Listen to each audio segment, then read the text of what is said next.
Tell no one, Cameron Veltz said as he stepped into the first-class lounge. It's just New York.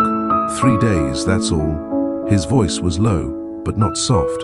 The kind of tone men use when they believe control is still theirs. But control is funny. It's loyal only until silence walks in first. Welcome back to Mr. Charles Stories, where every story isn't just entertainment, it's a life lesson wrapped in emotion. Have you ever watched someone walk away, not with anger, but with peace, and realized too late you handed them the reason to leave? Stay with us. This story isn't about a dramatic fight. It's about a quiet woman, a sold house, and a man who thought loyalty was permanent. Don't forget to like, share, and subscribe if this already feels personal, because it might be the truth someone else needs too. Cameron tightened his grip on his phone and lowered his voice again. Just have the staff ready when I'm back. Keep it quiet, Callan. The man on the other end didn't flinch. Mr. Callan had served the Veltz household for over a decade, estate manager, logistics handler, and keeper of delicate secrets. But this wasn't one he could keep. Sir, Callan began, then paused. Your wife already sold the house. Silence. Cameron blinked. Around him, the terminal buzzed, rollaway bags gliding, announcements echoing, children laughing near a window. None of it touched him. What are you talking about? She moved out this morning. Movers arrived at 6. The deed was finalized yesterday evening. Title has been transferred. That's not possible. That property was in her name, sir. Legally since the start. She left a letter for you. It's on the nightstand. Callan's voice didn't tremble. He wasn't surprised. Cameron didn't speak again. He ended the call, stepped onto his jet, and stared out the window, unsure if he'd just been robbed or unmasked.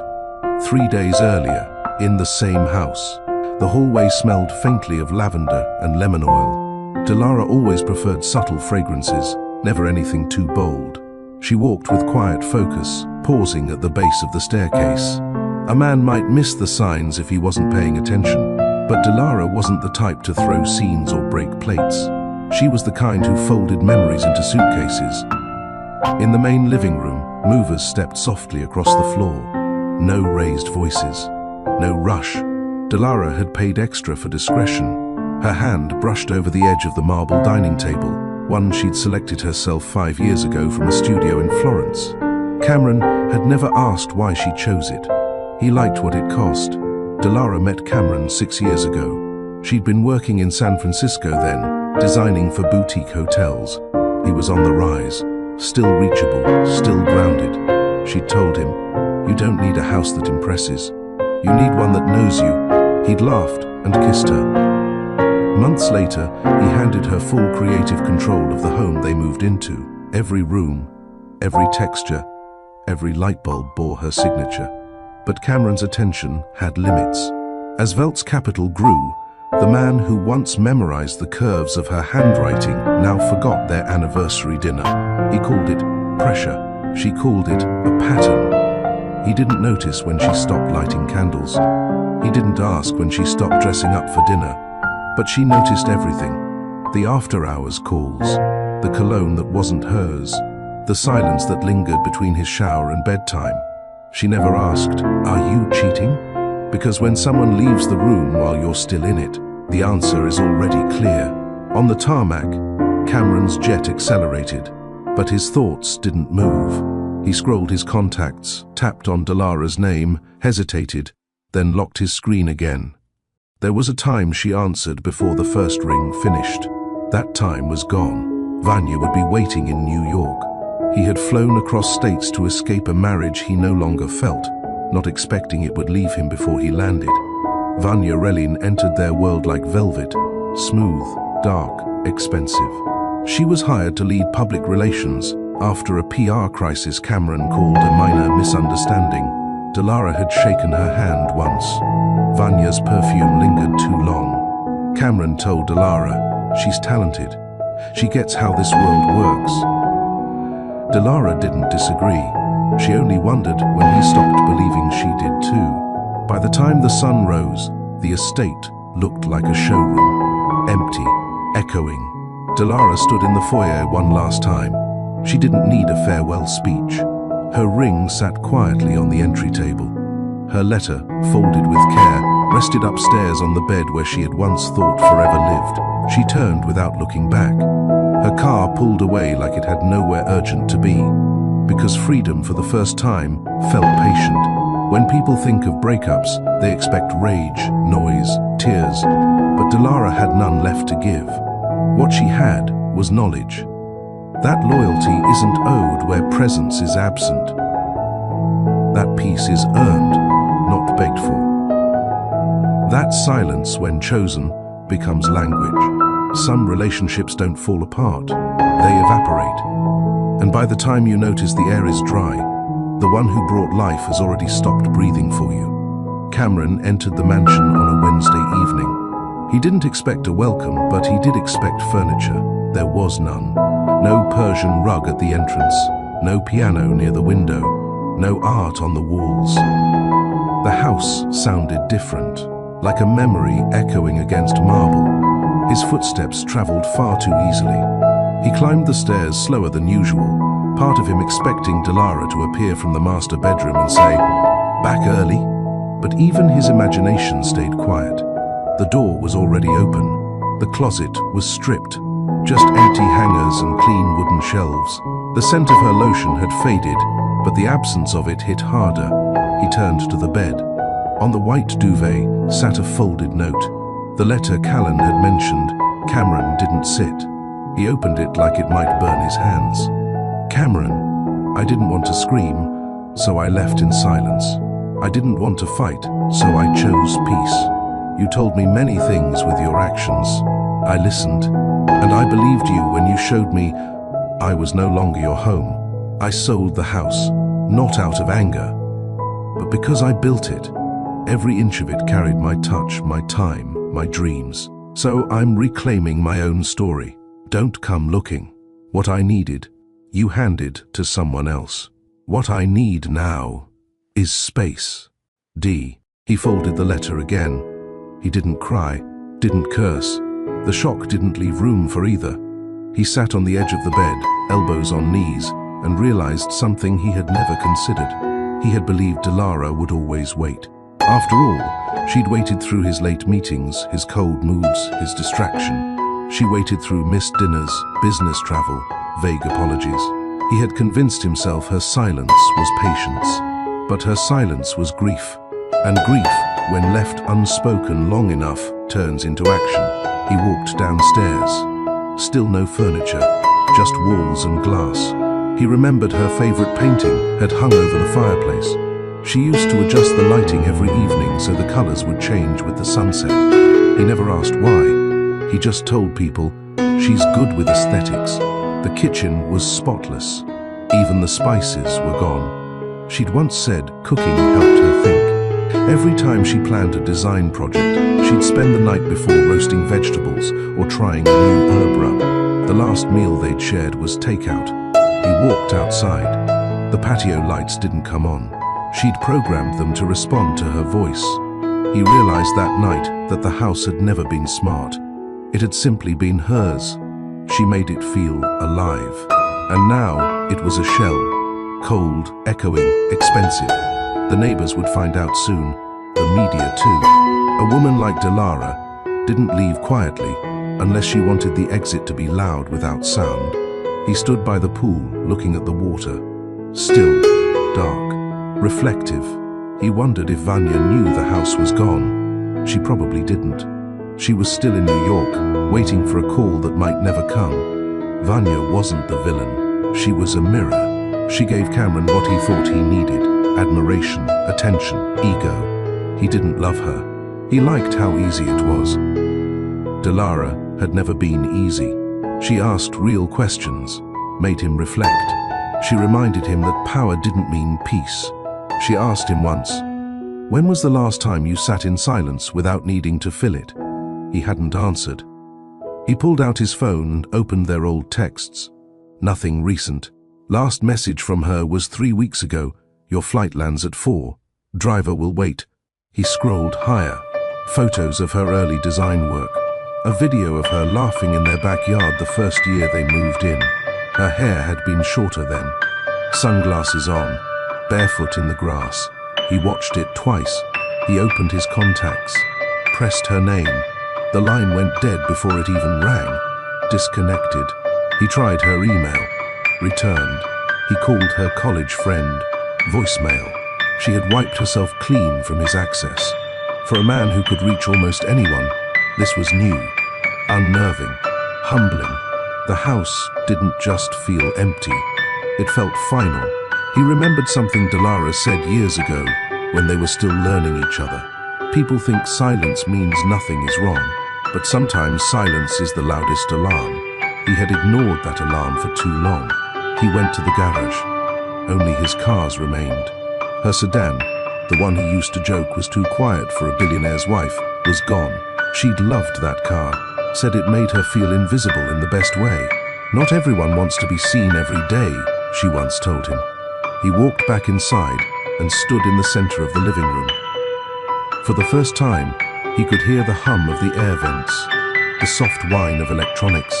The quiet, once comforting, now sounded accusatory. He went upstairs and laid on the bed, not because he was tired, but because he didn't know what else to do. She had told him she wouldn't scream. And she hadn't. But the silence she left behind spoke louder than any confrontation ever could. That was the part he never expected. Delara had always been gentle, supportive. She was the woman who left notes in his luggage when he traveled, who baked when she was nervous, who believed in therapy before shouting. But he forgot that gentle people don't lack strength. They just choose not to use it as a weapon until it becomes their last defense. She didn't walk out to hurt him. She walked out because staying would have hurt her more. And that, he realized, was a form of self-respect he had never learned to honor. He stayed in that bed until morning. No appetite, no calls. He didn't even call Vanya. There was nothing left to say to anyone. He had built empires, but he didn't notice when the heart of his home packed its bags and left. And the worst part, she left nothing behind but truth. Truth in a letter. Truth in silence. Truth in walking away. And for the first time in his life, Cameron Veltz had no rebuttal. Have you ever realized someone was done with you, with waiting, with being invisible, only after they were already gone? Tell us below. Was it the silence that spoke louder than words? Did you learn something you wish you had known sooner? Your story might help someone else heal. Drop a comment, like this video if it moved you, and subscribe to Mr. Charles Stories, where every story teaches what pride hides. Cameron didn't leave the house for 2 days. The estate was his now, in name only. In spirit, it had already stopped belonging to him long ago. He showered, dressed, made coffee the way Delara used to. But it didn't taste the same. Maybe it never had. He just never paid attention. He walked through each room slowly, as if retracing her presence. He paused in the hallway where her framed sketches used to hang. Gone. In their place was a pale imprint on the wall, ghost-like and untouched by sunlight. His hand hovered near it, then dropped. He entered her old study, now bare except for the outline left by her favorite chair, deep blue with brass legs. The windows were open. Wind drifted in, unbothered by ownership. On the windowsill sat one small thing she hadn't taken, a ceramic cup she'd made in a pottery class years ago. Misshapen, she loved it because it wasn't perfect. He picked it up. Inside was a note, handwritten. Some things we leave behind, not because they don't matter, but because they already taught us what they came to teach. He sat down on the floor and stared at the cup like it held more than clay. It held her peace, her decision, her final word. That night, he couldn't sleep in the master bedroom. He went to the guest room down the hall. He used to joke that Delara made it feel too cozy for guests. Now, it was the only room that didn't feel haunted by memory. He lay on the bed, stared at the ceiling, and for the first time in his adult life, asked himself what it meant to be chosen, and then unchosen. At the office, his absence didn't register. His team knew better than to disturb him when he took private time. He had trained them well to operate without needing his emotional presence. Delara hadn't asked for that kind of efficiency. She had only asked to be heard, to be seen, and he had failed at both. In the morning, he stood in front of his bathroom mirror. Same routine, same razor, same scent, but a face that no longer looked unshaken. His mind drifted back to the letter, not the words, the way it had been folded. 3 folds, not 4. The corners perfectly aligned. Like everything she did, it was clean, intentional, unaccusing. She hadn't written to wound him. She had written to remind him. She didn't disappear. She made a choice. That difference mattered. He called Callan. "Has anyone reached out?" he asked. "No, sir," Callan said. "No news. No press inquiries yet. Did she say anything before she left?" Callan paused. Only that she appreciated the silence, and that she didn't want anything forwarded. Cameron hung up, then sat at the breakfast nook where she used to drink tea every morning, barefoot. Robe slightly open at the collar, eyes always reading something, never the news. She read books, quiet ones, biographies, design journals, stories about people who built things with their hands. He realized he didn't know the last book she read. He didn't know when she stopped humming in the mornings, or when she stopped sleeping on his side of the bed, because he stopped listening long before she stopped speaking. That was the truth. Not that he cheated, but that he made space for someone else by emptying it of her. The hardest part wasn't that she left. It was that she didn't look back. He opened his laptop. The wallpaper was still a photo of them, smiling on a boat in Capri. She was wearing his white shirt, no makeup, her hair in the wind. He changed it to black. Nothingness felt more honest. Later that afternoon, his assistant called to confirm an upcoming press dinner. He cancelled it. Vanya texted, "Dinner tonight?" He didn't reply, not because he was angry with her, but because he wasn't sure why he said yes to her in the first place. She hadn't taken anything from him. Delara had given everything to him, and he let it rot under his nose. In the garage, he walked past his cars. One for meetings, one for weekends, one for show. But hers was gone. The silence of her engine had always been gentle. Now, even the concrete floor missed the weight of her tires. He stood still. In the far corner, something caught his eye. A box, labeled in her handwriting, "Spring." He picked it up and opened it. Inside, a woven scarf he'd given her 3 years ago, a Polaroid of the 2 of them in their old kitchen. Mid-laugh, a clipped article about her first gallery project, a page torn from her notebook. It read, "There's a difference between being loved and being considered convenient." Underneath, her name wasn't signed, but it didn't have to be. That night, he lay awake in the guest room again. He didn't call anyone, didn't drink, didn't scroll social media. He stared at the ceiling and remembered every room she once lit with presence, and how each time she asked for connection, he gave her distraction. He understood something then. Sometimes, betrayal isn't a kiss or a lie. It's absence. It's failing to return what someone gives freely. It's using silence as permission instead of warning. By the 3rd night, the quiet no longer felt noble. It felt deserved. He opened the note again, read it 3 more times, then placed it in a drawer, alone, because it belonged somewhere protected, not paraded, not pitied. Delara didn't leave to prove anything. She left because her worth no longer required explanation, and that was the lesson. Cameron hadn't spoken Delara's name aloud in days. He sat in his home office, a space she had insisted on separating from the rest of the house. She believed work and life should have boundaries. He didn't, back then. Said, "Business is life." She only smiled and said, "Then your heart will stay in the red." He never understood that line until now.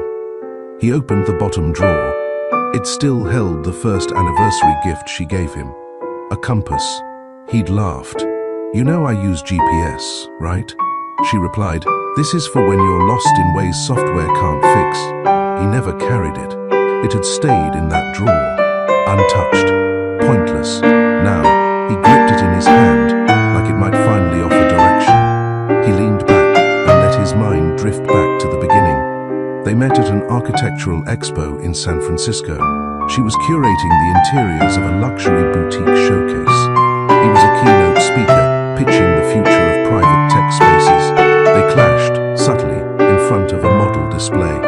He said, "Function is the backbone of great design." She countered, "But without soul, it's an empty shell." He looked at her then, not just her words, but the conviction in her tone. Confident, calm, certain. He invited her to coffee. She declined, until he offered to meet her at a used bookstore instead. They spent hours there, between shelves and chapters and quiet admiration. He asked for her number on a receipt. She didn't give it. She asked him to write down one thing he'd never told anyone. He wrote, "I'm terrified that success is the only way I'll ever be loved." She read it, nodded, and wrote her number beside it. That night, he saved her as not impressed. 2 years later, he proposed. She said yes, without a ring in her hand, just one on her finger. They bought a home shortly after. He wanted tall windows and a security gate. She wanted natural light and trees. She won. He didn't fight her on anything then, because back then, he still listened. She once told him the reason she chose soft fabric for their master bedding wasn't luxury, it was memory. "My grandmother used to hand press our pillowcases. I slept better knowing someone's care touched my dreams before I did."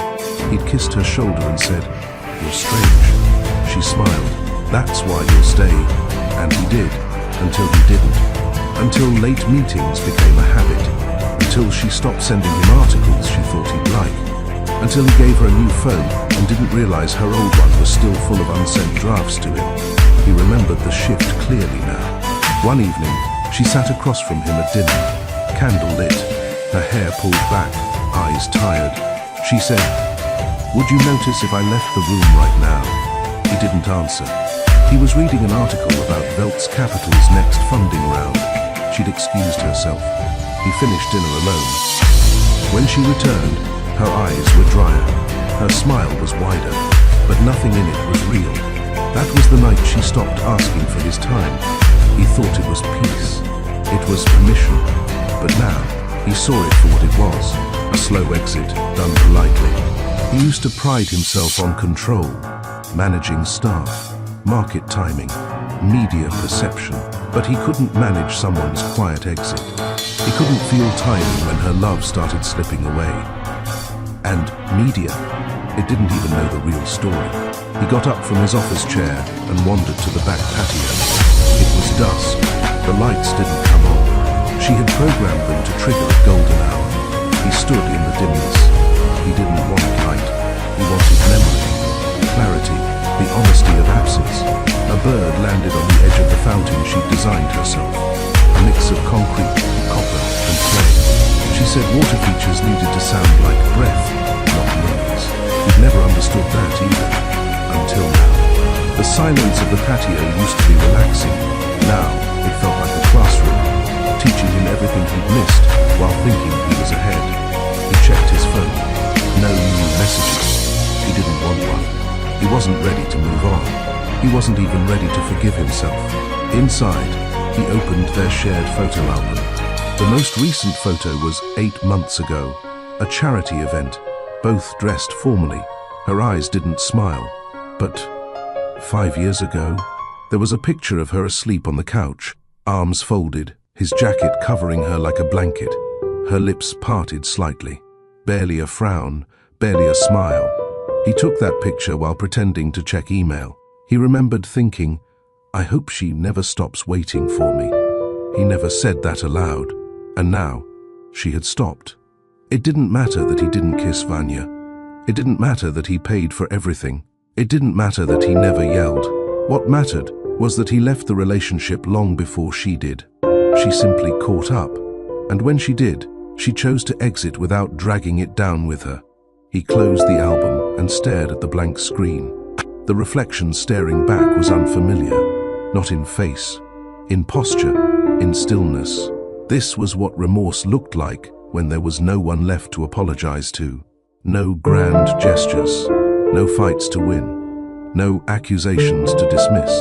Just a quiet space where love used to live. He opened the letter again. It was still in the drawer, edges now slightly bent. He read it once more, not for clarity, but because it was all he had left of her voice. And in that silence, he found the loudest lesson yet. Not all endings come with slammed doors. Some arrive like gentle winds. You don't hear them until you're empty. The first time Cameron saw Delara, she had a pencil behind her ear and a sketch pad balanced on her knees. She was sitting cross-legged on a folding chair inside a half-finished lobby, oblivious to the noise around her. Workers moved scaffolding. Music played from someone's Bluetooth speaker. Two designers argued over fabric swatches by the far wall. But she sat still, focused. He didn't know who she was at the time. He thought she was part of the staging crew. But something about her posture, upright but unhurried, held his attention. He approached and asked what she was working on. She didn't look up, reframing the entrance. Your lobby's lines don't match its intent. He frowned, mildly amused. My lobby? Now, she looked at him. Her eyes were soft brown, calm, sure. You're Cameron Veltz, and you are Delara Inez, interior architect. I've been hired to make your investor-funded glass box feel less like a spaceship. He smiled at her tone. Dry, blunt, controlled. Do I owe you an apology? Only if you chose the light fixtures. He chuckled. She didn't. She returned to her sketch. He watched her for another moment, then said, Drinks tonight. There's a panel mixer. I don't do mixers. I can get you a table at Ember. I don't need fire to feel warm. That answer stopped him. It would have annoyed him coming from anyone else, but from her, it felt honest. Not said to impress or deflect, said because it was true. He left his card. She didn't take it. He tried again the next morning, bringing her coffee without asking how she took it. She didn't thank him. She handed him a fabric sample and said, Do you need velvet on these walls? The acoustics are too hard. He took it. By the third visit, she smiled when he entered. Small, subtle, like an allowance. A week later, they walked through Golden Gate Park, not saying much. He told her he hated losing time. She told him some things weren't meant to be owned. He thought she was speaking in riddles. She thought he was avoiding stillness. Their relationship wasn't a firestorm. It was a slow burn, steady, thoughtful, layered. They started designing a life together the way she designed spaces, intentionally. She chose their first kitchen based on how the morning light hit the counters. He let her paint the hallway dark navy, even though he hated bold walls. She bought him an apron that said CFO, Chief Food Operator, and made him cook every Sunday night. No takeout allowed. For a while, it worked. The balance, the rhythm, the effort. She made him slow down. He made her feel safe. But slowly, subtly, the scales tilted. The first shift came after his third acquisition. The company doubled in value. Press flooded in. Interviews stacked. Late dinners. Early flights. She adjusted. At first, she cancelled dinner plans when his flights ran late. She greeted him with warmth, even when he walked in with phone to ear, nodding at a board member instead of kissing her cheek. She didn't ask questions. He thought that meant she trusted him. But what it meant was, she'd started taking inventory, not of his schedule, but of her worth. He didn't notice when the inventory became subtraction, when she stopped reaching for his hand in the car, when her tea mug changed spots in the cabinet, when the playlist during dinner stopped including his favorite records. He missed it all, too focused on expansion to notice contraction. She told him once, You're building towers, but our foundation has cracks. He responded with a promise to take time off. He never scheduled it. Instead, he hired Vanya. He said it was strategy. She said nothing. But from that moment, her gaze shifted. Not with jealousy, but with knowing. She didn't accuse. She didn't dig. She watched. Vanya was bright, efficient, flawless on paper, and poised in every room. She knew how to speak in headlines. She knew how to make Cameron feel like the center of gravity. Delara never competed. She just grew quiet. He thought that meant it didn't bother her. What he didn't understand was that silence from a woman like Delara isn't acceptance. It's retreat, not to sulk, but to preserve. She once told him, when a person stops reacting, they're not defeated. They're done fighting battles that no longer earn peace. He kissed her that night, but didn't hear the warning behind the words. Instead, he focused on quarterly reports and scaling margins. She focused on learning how to disappear without making noise. Their arguments became fewer, not because they resolved anything, but because she stopped asking to be heard.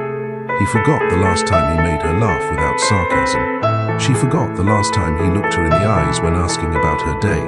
What they remembered were schedules, meetings, public appearances, press coverage, but what they lost was memory of the beginning, of why they said yes. One night, after a fundraiser, she asked him, "If we met now, would you still see me?" He said, "Of course," but she didn't smile, because she already knew the answer. Now, sitting alone in a house she had curated and quietly unmade, he finally understood the danger of confidence unchecked by care. He remembered their wedding day. The vows were simple. "I'll protect what we build." He hadn't broken that vow by scandal or insult. He broke it by indifference, by treating her presence as permanent, by treating her silence as comfort. And now, she was gone. Not angry, not bitter, just done. And that kind of exit leaves no room for negotiation. It leaves clarity, the kind that teaches without shouting, the kind that hurts only because it's true. Delara had never seen silence as weakness. She grew up in a home where silence taught more than lectures. Her mother used to say, "When you stop shouting, you start hearing." So when Cameron began to drift, she didn't scream. She listened.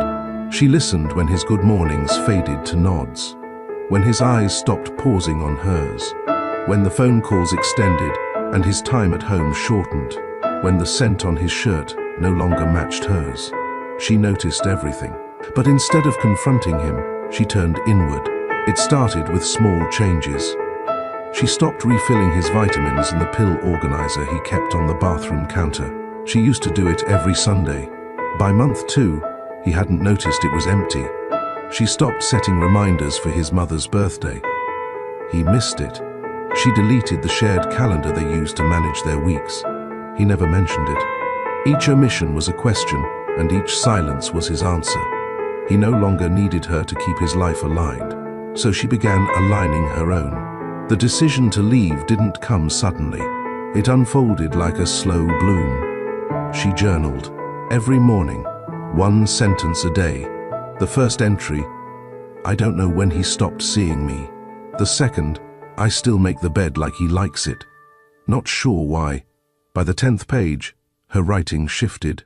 "My life isn't small because it's quiet. Some people whisper their way out of a storm. I'm learning how." She started going for walks again. Not the power walks they used to take as a couple, but slow ones alone, headphones in, the world tuned out. She returned to design, not the commercial projects she once did, but the personal ones. She began sketching small homes, spaces built around emotion, not expense. Every line she drew healed something. She remembered why she fell in love with architecture. It wasn't about grandeur. It was about harmony, light and shade, sound and stillness. Cameron used to feel like harmony. Now he felt like noise. The night she decided to leave, she sat on the edge of their bed and looked around the room. The walls she painted, the headboard she custom made, the throw blanket he never appreciated. She saw her effort everywhere and his presence nowhere. She didn't cry. She wrote a list instead. Things to take: passport, files, personal journals, her father's watch, the ceramic mug from the trip to Portland, her scarf from Vienna, the old keys he never knew she had duplicated things to leave, the ring, the memories that didn't make her better, the silence that hurt. The next morning, she made breakfast like normal: eggs, toast, coffee. She placed his plate down, even though she knew he wouldn't be there to eat it. Then she called the moving company.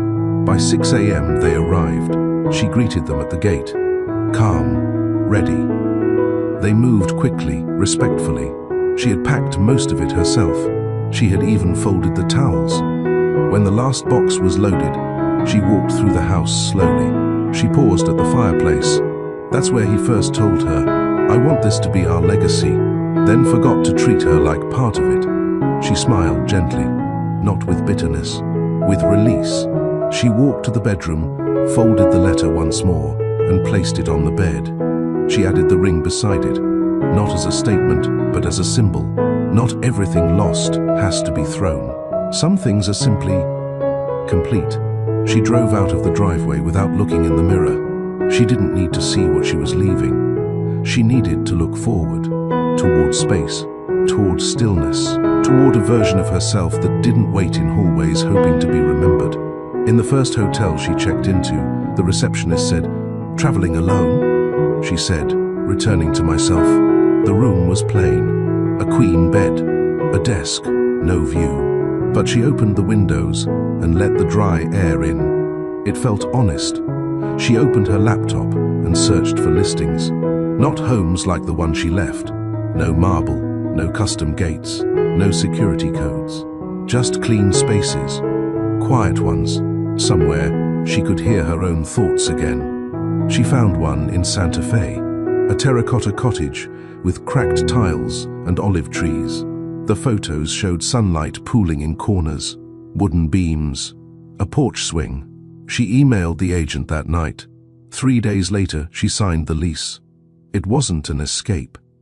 It was a landing. She bought new curtains from a local shop. They didn't match anything. She loved that. She planted herbs in ceramic pots.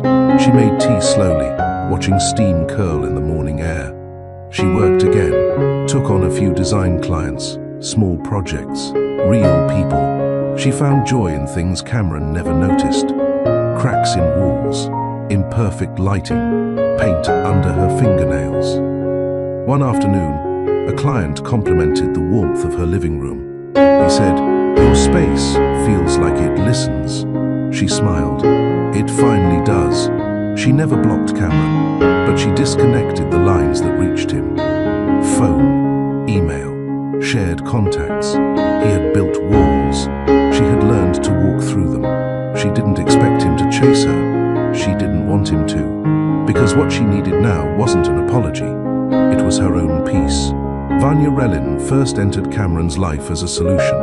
His company had hit a string of PR issues, false partnership rumors, a breach accusation that turned out to be baseless, a shareholder leak. The board wanted someone sharp, polished, camera-ready. Someone who could keep headlines clean and interest high. Vanya delivered.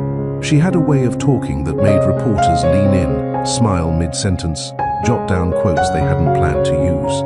She understood rhythm. She understood tension. She understood how to make power seem charming. Cameron noticed all of it. Their first few meetings were professional. She presented quarterly media strategies, advised on press angles, fielded tough calls with executives without flinching. But it wasn't her competence that made her dangerous. It was her smoothness. She never asked questions.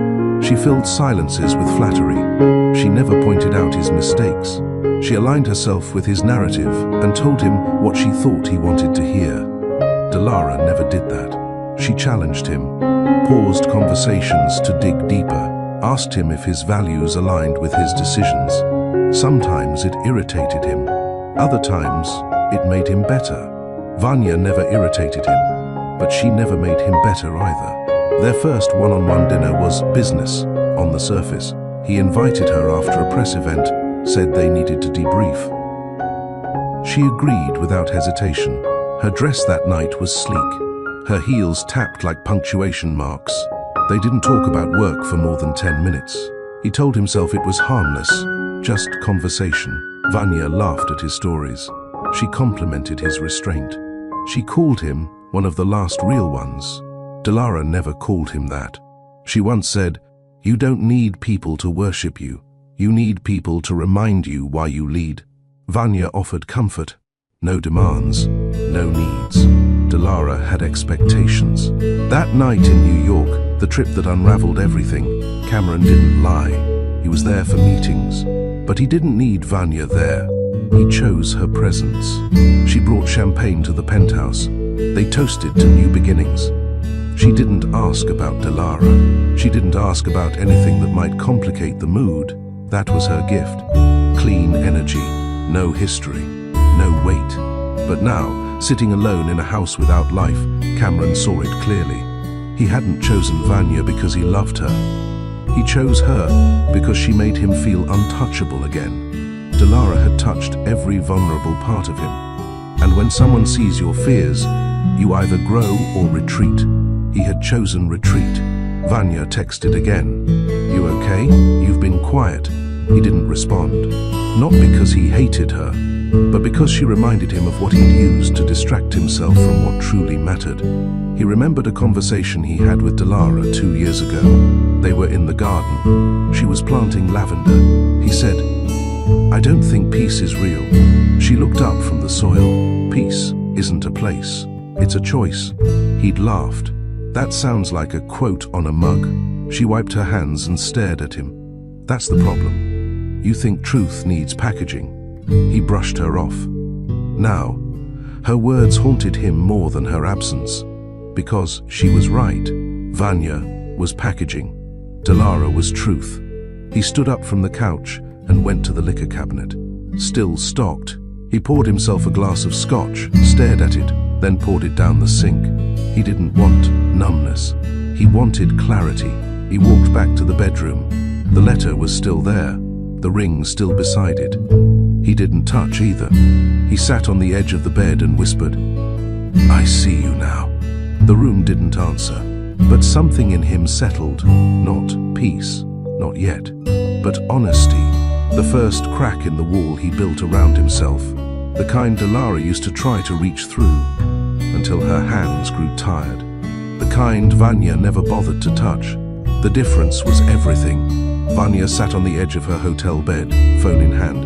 Cameron's number pulled up but not dialed. She'd been trying to read him for months. At first it was easy. Cameron was like every other man with power, driven, polished, emotionally unavailable. But unlike the others, he had rules. He didn't flirt recklessly. He didn't touch in public. He didn't promise anything. But he also didn't push her away. She knew the language of restrained men. They didn't offer love. They offered attention in doses, like power tokens. And she knew how to collect them. But this time, something felt off. She scrolled through their recent messages. Short responses, meetings, confirmations, but nothing warm, nothing intimate, nothing that resembled a man in pursuit. Vanya wasn't in love with Cameron. That wasn't her game. She was in love with the life that proximity to him offered. Private flights, luxury dinners, the assumption of influence, being seen without explanation. But lately, none of it felt like hers. Cameron was there, but not present. His silences weren't cold, they were hollow. And she'd seen that look before. The look of a man who was trying to forget someone and failing miserably. At first, she thought Dilara was the past, but now she wasn't so sure. She'd seen Dilara once, in a photo at the house, back when Vanya had been there for a shoot. It wasn't framed, just left on a desk, a candid shot. Dilara's hand mid-motion, her head turned, eyes on Cameron with a smile so quiet, it unsettled Vanya. That woman didn't compete. She didn't need to. She had already existed in the spaces Vanya tried to occupy, and that kind of history couldn't be replaced with lip gloss and cleverness. Vanya stood, walked to the mirror, and studied herself.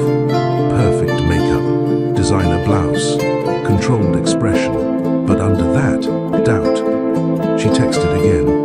"Let me know if you want to talk." No pressure, then muted the thread. If he answered, fine. If not, she'd already prepared her exit. Vanya was never the type to wait around for clarity. She didn't chase men. She chased security, and Cameron had started to feel like a falling asset. Meanwhile, Cameron stood by the kitchen island, his untouched drink growing warm. He saw the notification flash, then disappear. He didn't open it, not because he was trying to be cruel, but because the message felt like noise, like a voice from a room he'd already left. His thoughts returned to Dilara again, not in guilt, but in absence. Her absence. It echoed in the hallway, in the unfinished bowl of fruit she used to keep replenished, in the way the dishwasher sat unused. It echoed in the lack of rhythm, Vanya had rhythm. She was smooth, always ready. But she didn't touch his stillness. He now understood the difference. Cameron walked outside and sat on the back steps. The evening was warm. Crickets chirped in the distance.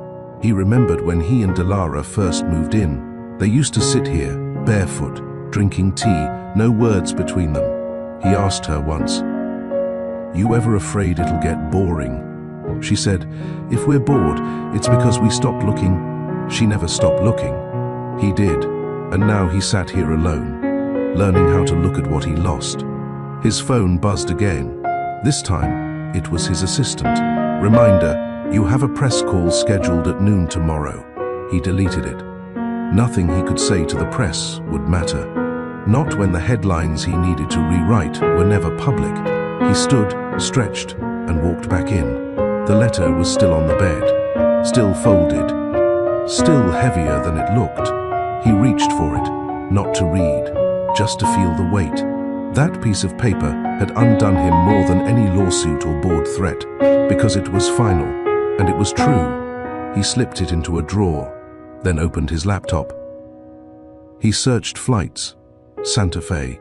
The idea came before he questioned it. He didn't expect to find her. He didn't even expect to speak to her, but he wanted to see where she went, what she chose when she no longer chose him, not to reclaim, but to understand. He booked a flight, one seat, no assistant, no headlines. He packed light, just enough for a few days. No suit, no cufflinks, just real clothes, ones he hadn't worn since before his name became currency. That night, he slept in the guest room again. Not as punishment, but as a reminder, he no longer belonged where she left him. Dilara opened her curtains to soft light, the kind that didn't rush the morning. The house was still, her new house, if she could even call it that yet. She hadn't lived there long enough for the floors to memorize her footsteps or the walls to know her scent. But there was something gentle about its emptiness. She didn't need the house to feel like home. She only needed it to feel like hers. The cottage sat on the edge of a dirt road in Santa Fe, tucked between two large olive trees and a crooked fence that leaned left when the wind pushed hard enough. The porch had cracks. The kitchen window stuck if opened too wide. The back door creaked like an old whisper. She loved all of it. There were no marble counters, no voice-activated lights, no smart system that tracked her every movement. Just silence. Real silence. Not the kind that screamed of cold shoulders and withheld affection. The kind that wrapped around her like a soft robe. The kind that made tea taste like comfort instead of routine. She made her tea slowly. Mint, leaves, a touch of honey. Boiled on the stove. No rushing, no meetings, no phone calls to check before the first sip. When she stepped outside, the air was cool. Dry, honest. She sat on the porch swing she'd installed herself 2 days after moving in. Her arms had ached for hours. She liked that. The soreness reminded her she had built something with her own hands. A neighbor walked by with 2 dogs. Dilara waved. The woman waved back. That was enough. She didn't need introductions yet. She just needed air and stillness. Her phone stayed on the counter inside. No vibration, no ping. No red dots screaming for attention. She didn't even check it until noon most days, and even then, only if she wanted to. Freedom, she'd learned, wasn't loud. It was quiet choice. Her calendar looked different now. No media events, no travel reminders, no red-coded days packed with flight numbers and hotel bookings. Instead, design meeting with Mrs. Leon about patio tiles, grocery run, sketch session, afternoon light best in studio, walk. That last one was the only one she never skipped. She walked every day, same path. Down the narrow road, past the house with the wind chimes, left at the abandoned gas station, and back through the art co-op where locals painted their windows in changing colors. It reminded her of her childhood. She hadn't thought about her childhood in years. That was the thing about stillness. It brought back things the noise had buried. In the evenings, she played music, soft jazz, sometimes folk, No lyrics, just instruments. She sat on the floor with her tea, sketching. Not because someone paid her to, because her hands needed to speak again. That afternoon, she drove into town. The art store owner, a soft-spoken man named Remy, greeted her by name. "New pencils in," he said. "The ones you like." She smiled. "You remembered." Hard to forget someone who knows what they want. She picked out paper too, a heavier kind, better for layering. On her way out, she noticed a flyer on the door. Gallery night, local artists showcase, Saturday at 6 p.m. She paused. She hadn't shown anything of hers in years. Not since the launch of Cameron's last headquarters. She had designed the interior, the lighting, the flow. People called it a masterpiece. She was never credited. She was listed as lead creative under Velt's Corp supervision. That was the last time she signed anything with his name beside hers. She took a flyer, slipped it into her bag. At home, she spread out her supplies on the kitchen table. She hadn't planned to paint, but now her fingers itched. The blank canvas stared back at her, not with pressure, with invitation. She painted slow, broad strokes, then sharp lines. She let the colors choose themselves. No theme, no statement, just movement. Halfway through, she stood back and looked. It wasn't beautiful, but it was honest, and that was enough. Later that night, she sat on the floor again, watching the fireplace she hadn't yet used. The scent of sage from her incense drifted through the room. She didn't cry. She didn't journal. She didn't check her phone. She breathed. In, out, unhurried, unchased, whole. Cameron stepped off the plane in Santa Fe with one small bag and no itinerary. He didn't wear a suit, no tie, no Rolex, just dark jeans, a light sweater, and sunglasses that didn't scream for attention. No one recognized him. He didn't expect them to. For once, he didn't want to be seen. He wanted to see. The air was dry, softer than Los Angeles. It smelled like clay, cedar, and space. The car he rented was a simple sedan. No driver, no tinted windows. He followed the directions quietly, keeping his phone face down on the passenger seat. He didn't plan to find her house. He didn't even know if she still lived here. The address wasn't public. He hadn't searched. He just needed to know what kind of life she chose when she let go of his. That was why he came. He drove without music, letting the silence remind him of her. He passed rows of adobe homes, painted fences, artists on porches, children riding rusted bikes. There were no gates here, no cameras, just sky. He stopped at a roadside cafe with mismatched chairs and hand-lettered signs. He ordered black coffee and sat outside. Across the street was a small gallery. He watched people come and go. Locals, tourists, no flashes, no paparazzi, just art. He remembered when Delara used to dream about opening a space like that, not for profit, for expression. He pulled out his phone and checked the time, then checked himself. He wasn't sure what he was waiting for. He walked across the street and entered the gallery. The air was cool. The walls were sun-washed white. Paintings lined the space. Soft landscapes, abstract shapes, portraits without eyes. He moved slowly, pausing at each piece. Then he stopped at one. It wasn't signed, it wasn't flashy, but he knew the style. Layers, movement, a balance of restraint and emotion. His chest tightened. This was hers.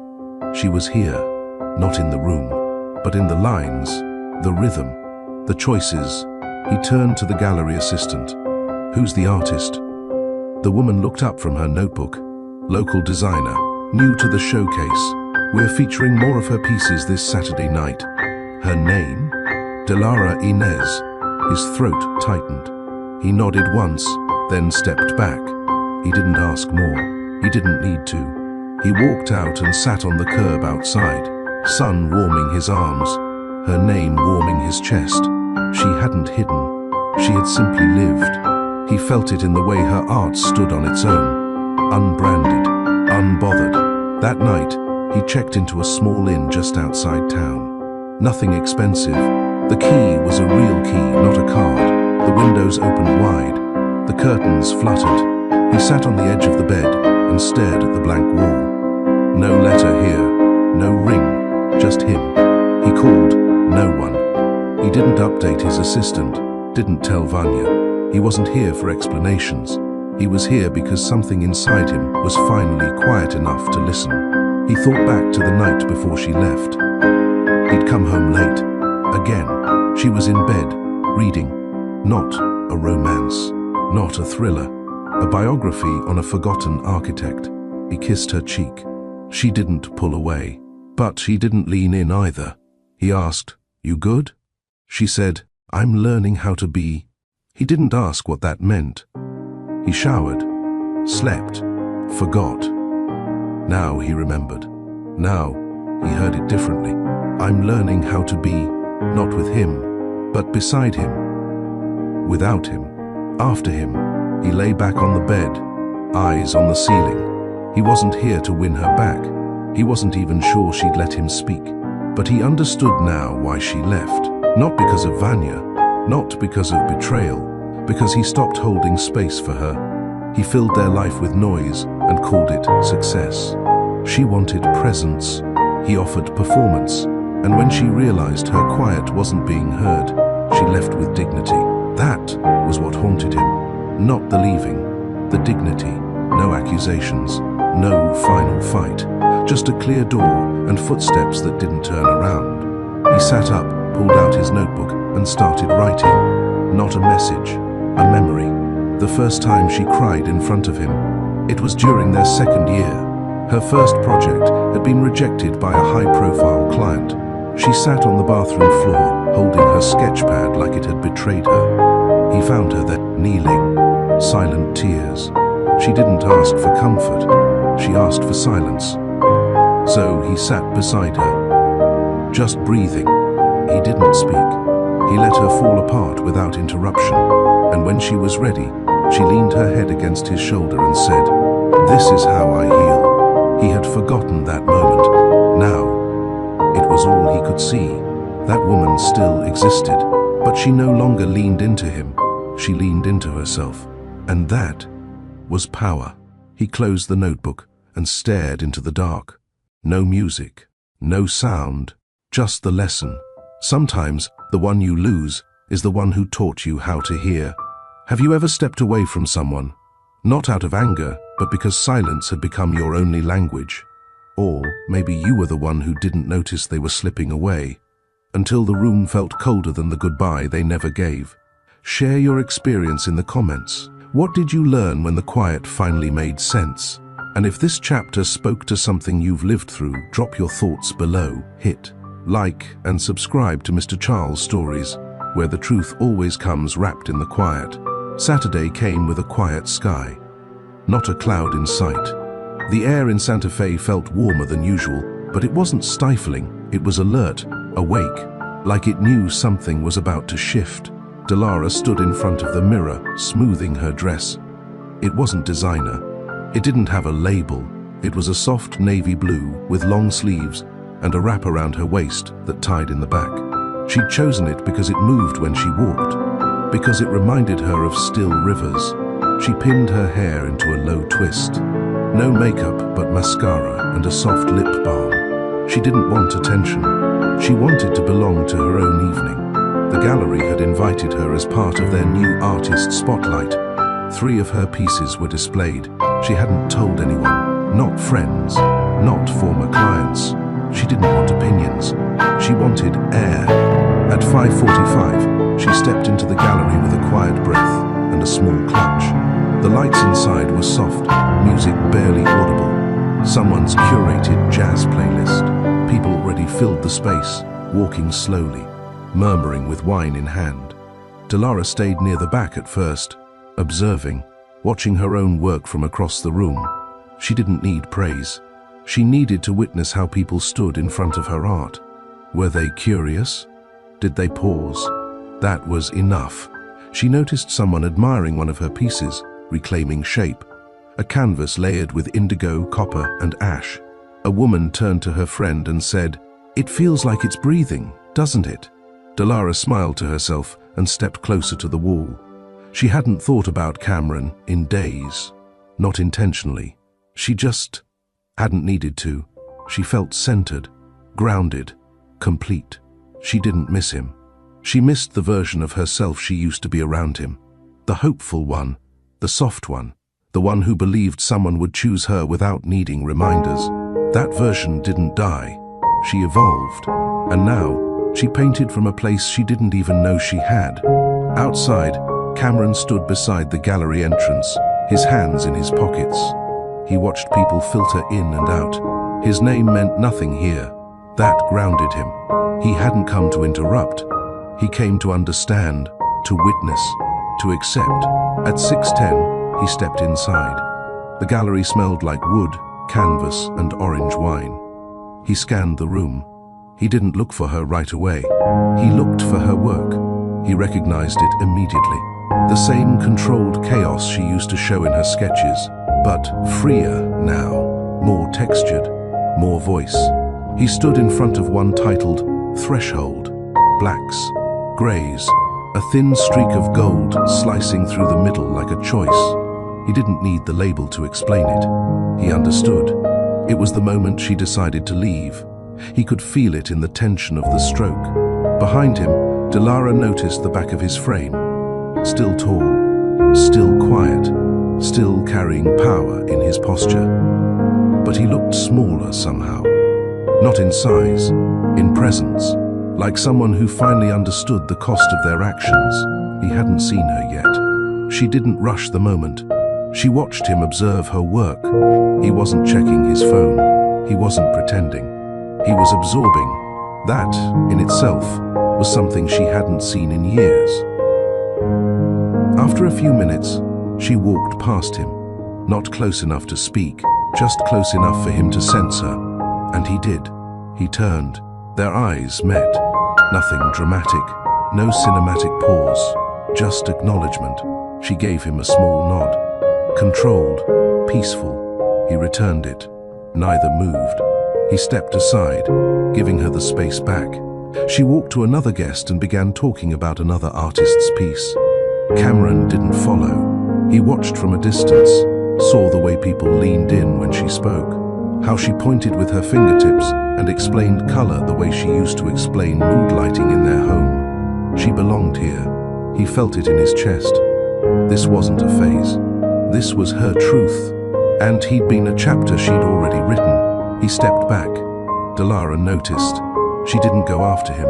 She excused herself from the conversation and walked to the far end of the gallery, taking a quiet breath. Her heart beat steady. No nerves. No what-ifs. Just clarity. She had wondered, once, what it would feel like to see him again. Now she knew. It felt like seeing a closed door you once cried in front of and realizing you no longer need to knock. The air outside the gallery was cooler than before. Cameron stepped into the night with his shoulders lowered, not from shame, but from weight. The kind of weight that comes when you finally accept you're not returning to what once was. He didn't look back. Delara remained inside, speaking with the curator. She didn't ask where he went. She didn't chase him with her eyes. There was no need. She had already said everything she needed to. Through her silence, through her canvas, through her piece. Cameron walked for a while, past shops with closed signs, past the bakery with the warm light still on. He stopped in front of a bench outside a bookstore and sat. The stars above him were clearer than in Los Angeles. He tilted his head back and let the quiet press in. It didn't hurt. It settled. Earlier, inside the gallery, when their eyes met, he had wanted to say something, anything. But the moment passed faster than the words could form. He knew better than to force a scene. She wasn't waiting for apologies. She'd already lived through the silence where apologies belonged. And he had arrived after the closing act. Inside her home, Delara washed her face slowly, her earrings already resting in the small ceramic dish beside the sink. She wasn't shaken. She wasn't triumphant. She was still. That was enough. She made tea again, chamomile this time, and stood by the kitchen window, watching the moonlight hit the floor. There had been a moment at the gallery when she almost walked toward him. Not to talk, to ask, "Are you okay?" But she stopped herself, because that wasn't her role anymore. She had let go of that responsibility when she realized care without reciprocity was self-betrayal. She sat on her porch swing, wrapped in a light shawl, sipping tea. Her phone buzzed. A message, unknown number. "Your work speaks. I heard you." See, she stared at the screen. No reaction, no reply. She closed her phone and set it beside her. It didn't need a response. Not all acknowledgements require a return. Some are meant to land, not echo. Cameron returned to his room and opened his laptop. He stared at the blank document. He typed, "What I learned too late," then paused. His fingers hovered. He didn't finish the sentence. He didn't need to tonight. Instead, he closed the laptop, changed into an old shirt, and lay on the bed with no music, no screens. Just the memory of her, not clinging, not tormenting, just real. The kind that stays because it was earned, through mistakes, through silence, through consequences. In the morning, Delara rose early. She didn't check for messages. She didn't wonder if he'd left town. She dressed in jeans, tied her hair into a bun, and drove to the local garden supply store to pick up lavender bulbs. She spent the afternoon planting them along the side of the house. As she knelt in the soil, dirt on her fingers, sun warming the back of her neck, she felt something important. Not relief, not satisfaction, but a kind of healing that doesn't ask for recognition, a quiet declaration of self. Cameron left town that evening. No note, no visit, no second message.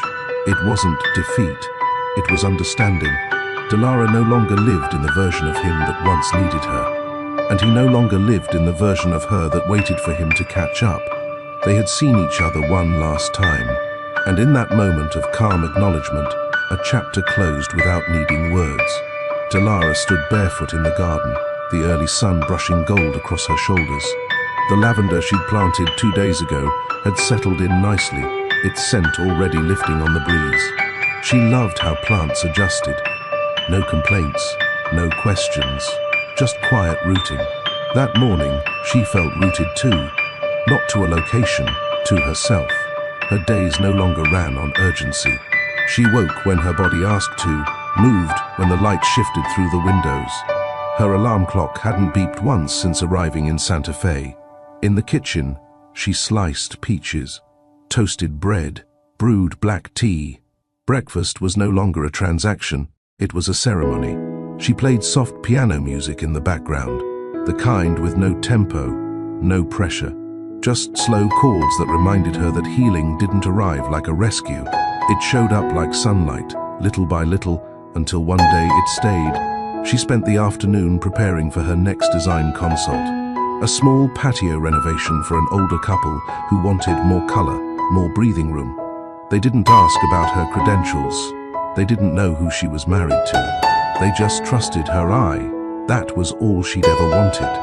After she finished the concept sketches, she sat on her porch swing and opened a book, an anthology of women who had redefined their lives after loss. She wasn't looking for inspiration. She was looking for reflection, a reminder that hers wasn't a rare story. It was a human one. Some women leave, some rebuild, some do both, and none of them owe the world a performance. Meanwhile, in Los Angeles, Cameron stood in the center of the master bedroom and didn't move. The room felt colder now, not because of the air, but because of what no longer lived in it. He had returned from Santa Fe without fanfare. No one noticed his absence. The house staff resumed duties. The news never caught wind of his quiet trip. But he returned, changed, not loudly, but deeply. He had opened the letter again that morning. Read it slowly, let every word settle. Then he placed it back in the drawer and didn't take it out again. It didn't need to be reread. It had already done its work. He walked through the house differently now. No more calls while walking. No more ignoring the silence. He let himself hear it. And in that hearing, he found stillness. He cancelled a few meetings, cut back on evening press events. People noticed. His assistant asked if everything was all right. He said yes, He just needed to slow the machine. He didn't explain more. That night, he stood in the kitchen. The counters still gleamed. The fridge was stocked, but it all felt curated, not lived in. He pulled out the mug Delara used to use. White ceramic, chipped at the rim. He never cared for it. Asked once why she didn't toss it, she said, "It reminds me that imperfection can still be someone's favorite." He placed it on the counter, made tea. He didn't know what kind. He just chose one. Sat in the breakfast nook, let the steam curl up toward him. He didn't touch his phone, didn't check the stock market, didn't turn on the television. He just sat. And for the first time in a long time, he didn't feel like he had to be anyone else. He was a man learning how to be still, not to win someone back, but to make peace with who he'd been and who he wasn't anymore. The sound of birds outside Delara's window woke her before the alarm she no longer set. She opened her eyes slowly, savoring the stillness, then rolled onto her side and pulled the blanket over her shoulder. Her new bed didn't creak the way her old one did. It didn't hold history, it held rest. She stayed in bed for a while, not to avoid the day, but because she didn't need to rush into it. Her time was hers now. When she finally got up, she stepped into the kitchen and opened the windows wide. A breeze floated through, carrying sage and dust and faraway pine. It smelled like healing. She brewed her tea, peeled a clementine, and turned on the radio. Low, mellow. Her morning playlist had become ritual. No lyrics, just strings and breathy woodwinds. Music that let her mind stay open. She sat at her small table, barefoot, one knee tucked under her. Across the room, her latest canvas stood untouched. She wasn't ready to paint today. Today, she just wanted to live without creating anything. Sometimes the most powerful art was living in silence without needing to perform. At noon, she strolled through the market. The vendors had started to recognize her. A woman selling dried herbs waved and said, "Lavender doing well?" Delara nodded. "It's thriving." She bought honey, lemons, and a small journal. She hadn't filled one in months. Not because she had nothing to say, but because sometimes the words needed time to find her first. That night, she pulled out her older journal, the one she started during the last year of her marriage. She flipped through the pages slowly. Most entries were short, fragments, observations.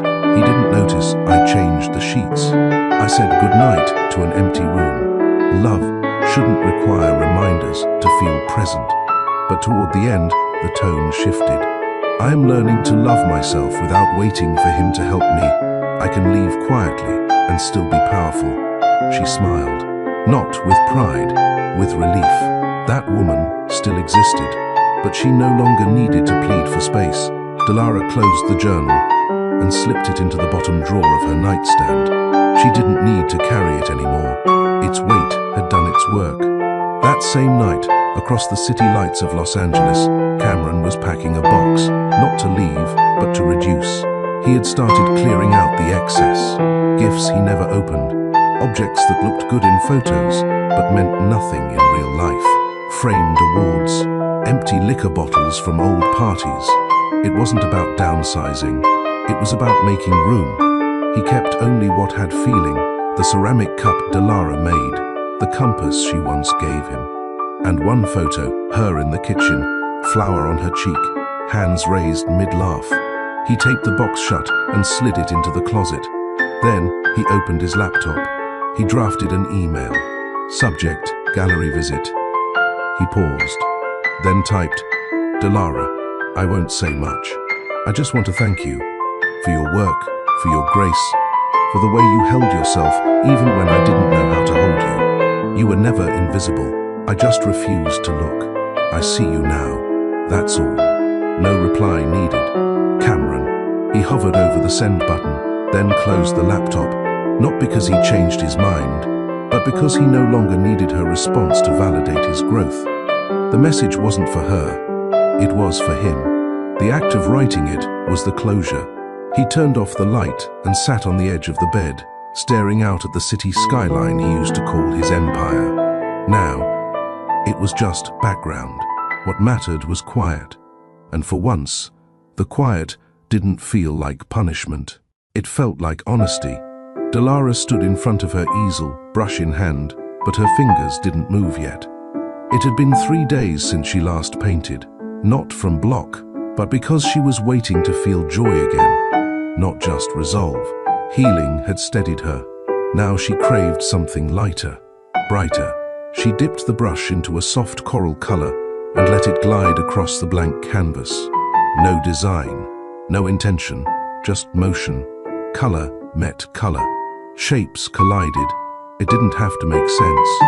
It only had to feel free. Her playlist played something whimsical in the background, gentle drums, strings that danced. She hadn't felt this open in a long time. It wasn't because she forgot the past. It was because it no longer pulled her under. By late morning, she had completed a piece. Nothing revolutionary, but honest. She titled it after. She left it by the window to dry and stepped outside, walking to the cafe at the end of the block. A man was seated outside reading a book. He looked up and smiled. "Back for the lavender tea?" She grinned. "You remember? I remember people who seem like they belong here." He offered her the seat across from him. She took it, not because she needed the conversation, but because she had room for it now. They spoke lightly. He was visiting from out of state, working on a writing retreat. Nothing serious, no expectations. When they parted ways, he didn't ask for her number. She didn't offer it, but they nodded with mutual respect. It was refreshing to be seen without being pursued, to connect without pressure. She walked home slower that afternoon, letting the sunlight follow her. When she returned, her phone buzzed. A single message from Cameron. No long paragraphs, no explanation. Just this: "You were never invisible. I just refused to look. I see you now." She read it once, closed her phone. No tears, no fury, only stillness. It didn't shift her. It didn't shake her. But it did land, like the final note in a song already fading. She didn't reply. She didn't need to. She had already said everything she needed the day she left without noise. And now, her life was louder than it had ever been. Just not in volume. In truth, Cameron, back in Los Angeles, placed his phone face down after sending the message. He didn't wait for a response. He went outside, barefoot, into the small garden Delara had once tried to revive. He knelt in the soil, pulled out the weeds, and ran his fingers through the dirt. Not as a statement, as a gesture. He planted rosemary, then basil. He remembered her once saying, "You can tell a lot about someone by how they treat what grows slowly." He hadn't been patient before, but this he could do. Each day he watered the soil. Each morning he checked the sunlight. No staff, no reminders, just attention, presence. He didn't rush it, because now he understood that love, real love, isn't about who stays the longest. It's about who shows up the clearest, even if it's too late. Delara stood in the middle of her living room, holding the last box she hadn't unpacked since moving to Santa Fe. It wasn't avoidance that kept it closed. It was choice. It was the only box she'd marked with one word: past. She set it on the rug, took a breath, and opened it. Inside, a few photos, notes, old receipts. One travel itinerary she and Cameron never used. An anniversary trip they planned but cancelled when a last-minute investor meeting took priority. She smiled, not bitterly, not sadly, just softly. This was no longer weight. It was reflection. She kept a photo, one where they stood under winter lights in Vienna. She was bundled in his coat, cheeks pink, laughing. He was smiling too. Back then, they had been real. That version of them wasn't a lie. It was just incomplete. She placed the photo in her drawer. The rest, she folded carefully and slid into a brown paper bag. Later that day, she drove to the town donation center, dropped the bag off, said thank you, left. No ceremony, no second glance. She walked next door to the pottery studio and signed up for a class, not because she needed distraction, but because she had space now to shape something new. That evening, she called her mother. They hadn't spoken for weeks, not out of conflict, just tiny. They talked about soup recipes, new sandals. The way quiet wasn't always loneliness. At one point, her mother asked, "And you? How's your heart?" Dilara smiled into the phone. "It's not trying to fix anything anymore." Her mother exhaled. "Then you're free." Meanwhile, Cameron was in his home office, but not working. He was writing again. Not contracts, not reports, thoughts. He filled half a notebook in 2 days. Not to send to anyone, not even for Dilara. But because the words that once stayed stuck now had somewhere to land. He wrote about presence, about silence, about missing someone while they were still sitting across from you. He wrote, "We think leaving is loud, but staying for too long in silence is what breaks people the most." He underlined it. Twice. Later, he cleaned out his walk-in closet, not dramatically, deliberately. He got rid of clothes that didn't feel like him anymore, the suits that belonged to the version of him that showed up for cameras, not connection. He kept one thing, a soft grey sweater Dilara once bought him during a trip to Seattle. He used to joke it was too plain. She said, "Plain is honest. Try it on." He folded it neatly and set it aside. At sunset, he walked outside and checked the garden. Sprouts were forming, tiny, green, unsure, but alive. He didn't take a photo. He didn't share it. He just crouched low and whispered, "You're doing good." The next morning, Dilara painted again. This time, her strokes were brighter, fuller, less restrained. The colors she once saved for future pieces, the burnt orange, the wild yellow, she used without hesitation. She titled, "The Canvas, the Middle of Me." It wasn't about heartbreak. It wasn't about him. It was about everything that happened after, and the woman she became because of it. At night, she stepped outside barefoot and let the cold floor ground her. She looked up at the stars, wide and unfiltered. She whispered, not to anyone, not even to herself, but to the air, "Thank you for what left. Thank you for what stayed." Then, she went inside and slept, soundly. Cameron didn't call first. He didn't send a gift. He drove 3 states, 1 long stretch of desert, a night at a roadside inn that smelled like coffee and old dust. No assistant, no chauffeur, just him. He reached Santa Fe in the early afternoon. When he pulled up to the small Adobe-style art space and saw her car parked beside it, he hesitated. What was he here to say? What could he possibly offer? Closure? Regret? Hope? He stepped out. The gravel crunched beneath his shoes. Wind brushed his coat open. Still, he stood tall. Inside, the gallery was quiet. Dilara stood at the far end, guiding a young couple through her exhibit. She was in linen pants and a pale blue wrap.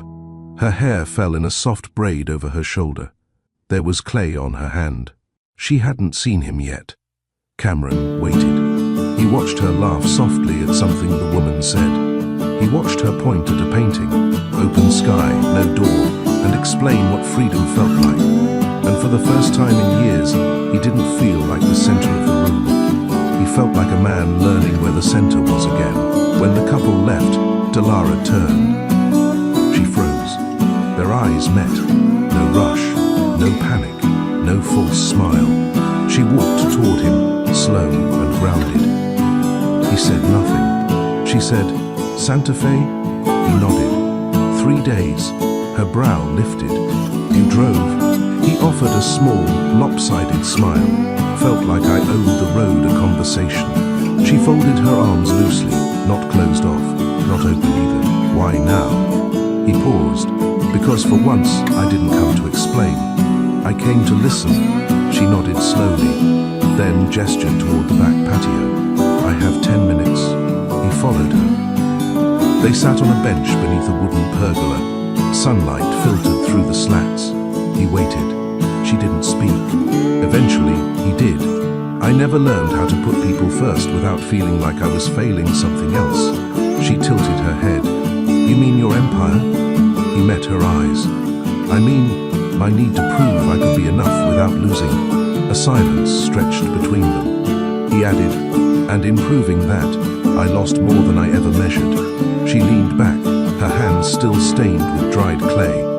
"Cameron, I didn't need you to be perfect. I know. I needed you to choose me when no one was watching." He looked away. "I didn't." She didn't soften. "You didn't. But I see that now," he said, voice steady. "And what are you hoping for?" He shook his head. "Nothing owed." She nodded. "Good. But if there's space, I'd like to earn back some honesty." Delara turned slightly, her face calmer than he remembered it ever being. "Not forgiveness? I wouldn't insult you by asking for that like it's a transaction." She let that land. Then she stood. He rose too. She said, "I'm not rebuilding what broke. I'm not asking." She looked him over, like she was seeing a man she once knew and someone new inside him at the same time. "You look tired," she said quietly. He gave a half smile. "Truth does that." She nodded. "There's a diner down the road. I eat there on Tuesdays. If you're still around." He didn't overplay it. "I'll be here." She walked away without waiting for a response. Not cold, just clear. Inside, she returned to her workspace. Outside, Cameron stayed under the pergola a little longer, letting the silence do something he never used to allow. He let it teach him. The following Tuesday, he showed up. He didn't text, didn't call. He just took a booth by the window of that quiet Santa Fe diner and waited. It wasn't a test. It wasn't a game. It was a decision to honor her rhythm, not his. Delara walked in 20 minutes later. No makeup, a grey pullover, still wore her braid down one shoulder. She carried a sketch pad and a small box of glazes. She paused when she saw him. He didn't wave. She walked over. He stood. "May I sit across from you?" She slid into the booth. "Depends on how long you plan to stay." He sat. "Until the pie runs out." Her lips twitched. The waitress approached. Delara ordered herbal tea and a vegetable plate. Cameron asked for black coffee and something simple. They ate without pressure. He asked her questions about the gallery, the classes she now taught on Saturdays, the community workshops for children. She answered, short at first, then longer as the space felt safe. "You still overthink your coffee," she said after a while. He looked at it. "Not anymore. No sugar, no cream, just black." "That's new," he nodded. "So is sleeping through the night." She tilted her head. "You don't sleep in suits anymore." He smiled. "No assistant to iron them out here." That made her laugh softly. After they ate, she pulled out her sketchpad. He didn't peek. She noticed. "You're not going to ask." "I'd rather be invited than curious." Her fingers slowed on the page. She didn't speak for another 2 minutes. Then, without looking up, she said, "It's not you. I know. But it used to be. I hope one day it could be again. But not now." She closed the pad. Their food was cleared. The waitress poured a second round of tea and coffee. Delara asked, "Do you think you were in love with her?" He didn't blink. "I think I was in love with being wanted without consequence." She nodded slowly. "And when the consequence came, I saw her clarity, and I saw your absence, and it wasn't love. It was escape disguised as attention." Delara's hands rested over her teacup. "I would have forgiven you the first time, I know, but not the second. I wouldn't ask you to." Silence returned. Then she asked, "Do you miss New York?" He paused. "No," she raised an eyebrow. "I miss the illusion of control, but not the version of me who needed it." That landed between them like a truth too rare to ignore. "I'll be in town a few more days," he said. "I'm staying out near the foothills." She nodded. "I'm not asking for anything. I know. But if you're ever in the mood for bad jazz and overpriced apple cider, I found a spot." She looked up. He smiled. "Just a place. Just music." "I'm not here to rebuild," she said again. "And I'm not here to rush." Their eyes held. After a moment she said, "I've found a rhythm here. Not perfect, but calm." "I'm glad," he said. and meant it. She looked down. "Sometimes I wonder what our life would have been like if you had left New York," when I asked. He answered slowly, "You would have never seen me confront the man I used to be, and I would have never seen myself thrive without you." "That's powerful," he whispered. She met his eyes again. "It is." He left money on the table. No dramatic ending, no bold move, just a soft thank you. She let him walk out, then opened her sketchpad and began a new piece. The next night, she showed up at the jazz place. He was already there, back table, 2 mugs of cider, no words. She sat. The band played slow.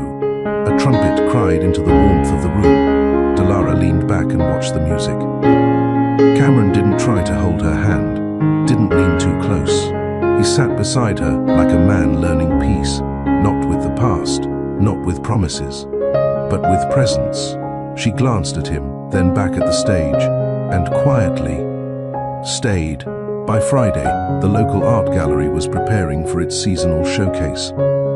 Delara had 3 pieces on display, 2 abstract renderings of landscapes around the Sangre de Cristo Mountains, and 1 mixed media piece titled Inheritance of Stillness.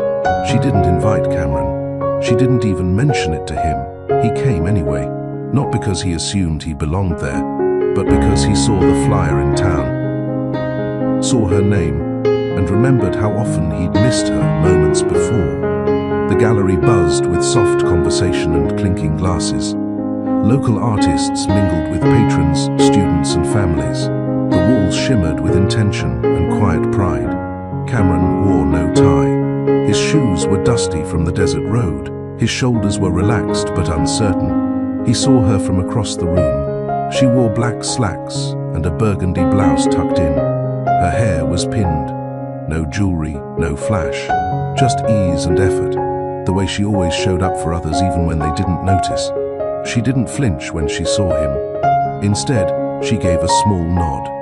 He didn't crowd her. He walked the exhibit, read the plaques, paused in front of a painting by a teenage girl about grief and resilience. When he reached Delara's final piece, he stopped. Inheritance of Stillness was built from torn canvas stitched with thread from a shirt he once wore. Bits of text from old letters, receipts from New York, fragments of ceramic, and a small photo of her mother holding a young Delara in her lap. It wasn't labeled forgiveness or betrayal. It was labeled process. He stared for a long time. When Delara joined him, she didn't speak at first. Then she said, "That shirt was one you packed without noticing. You left it behind." He nodded. She added, "The receipt was from the last dinner we shared before you flew out to clear your head." His throat tightened. She turned to him. "I built this not to remember what hurt, but to remember how healing looks." Cameron whispered, "It's beautiful." Delara nodded. "It's mine." He stepped back. "I understand." They didn't speak again until the gallery began to empty. Cameron waited outside. Delara stepped out 15 minutes later with her arms crossed against the wind. "You hungry?" he asked. "I've got leftover chickpea stew." He smiled. "That sounds like a peace offering, more like survival food." He fell in beside her as they walked toward her truck. That night, he sat on her porch. She brought out 2 bowls and a pitcher of water. No wine, no pretense. They ate in silence. Then she asked, "Do you remember what you used to say when you closed big deals?" He shook his head. "You said, you either earn presence or pay for distance." He exhaled. "Ironic," she said. "How I paid in silence while you called it strategy." He whispered, "I remember." She looked up. "What are you doing here, Cam? Really?" He didn't rush. "I'm learning how to sit with what I broke, not just what I lost." Her eyes didn't soften. "I'm not here to win you back," he continued. "I'm here because I need to be someone who doesn't run." From what? From honesty, from humility, from knowing I was wrong and didn't fix it. Delara studied him. He added, "You don't owe me space in your life, but if you ever offer a seat beside your peace, I'll never confuse it with ownership again." She stood. He followed. She didn't ask him to leave, but she didn't ask him to stay either. Cameron stayed at a small local inn 2 blocks from the gallery. He didn't text her. He didn't ask for dinner. He started volunteering at the food pantry in the mornings and offered to help the gallery director organize files. He didn't talk about his businesses. He just showed up. Delara heard through neighbors that he'd spent hours cleaning out the storage unit behind the community theater. No cameras, no stories, just quiet action. One afternoon, she found a small envelope tucked in her mailbox. No letter, no explanation. Inside was a check, not addressed to her, but to a local shelter with a handwritten note to replace what I ignored. She folded it back and set it aside. The past didn't need his money. It needed reflection. The next week, she stopped by the bookstore. He was inside, not buying flowers, not making a grand gesture, reading. She sat beside him. He looked up and smiled, but didn't speak first. She said, "You look grounded." He closed the book, trying to be. They sat in silence. Then Delara asked, "If we had a second chance, what would be different?" He looked at her. "I'd listen more than I explain. I'd ask before I act. I'd learn to stay even when I feel ashamed. And if I didn't give you one?" He nodded. "Then I'd keep healing anyway." She smiled faintly. "That's the first right answer you've ever given without trying to win." He didn't respond. She stood, paused and quietly said, "Dinner. Friday. You'll cook?" His eyebrows raised. "You trust me in the kitchen?" "I don't, but I trust the smoke alarm." That Friday, Cameron burned the rice. Delara laughed for the first time in weeks. He sliced his finger trying to peel ginger. She bandaged it with a smile and didn't call him clumsy. They ate on the porch. No candles, no mood music, just stars. At one point she asked, "What did you lose when you lost us?" He answered honestly, "I lost the person who reminded me that ambition doesn't replace affection. That power means nothing if no one's proud to see you walk through the door." She nodded. "I lost the peace I pretended to own. And I lost the only witness to the person I once hoped I could become." Delara's voice lowered. "Do you want that person back? Or do you just want the comfort of what's familiar?" He whispered, "I want to deserve peace, even if it's without you." They sat in stillness. Then she reached for his hand, not to promise a future, but to honor the moment.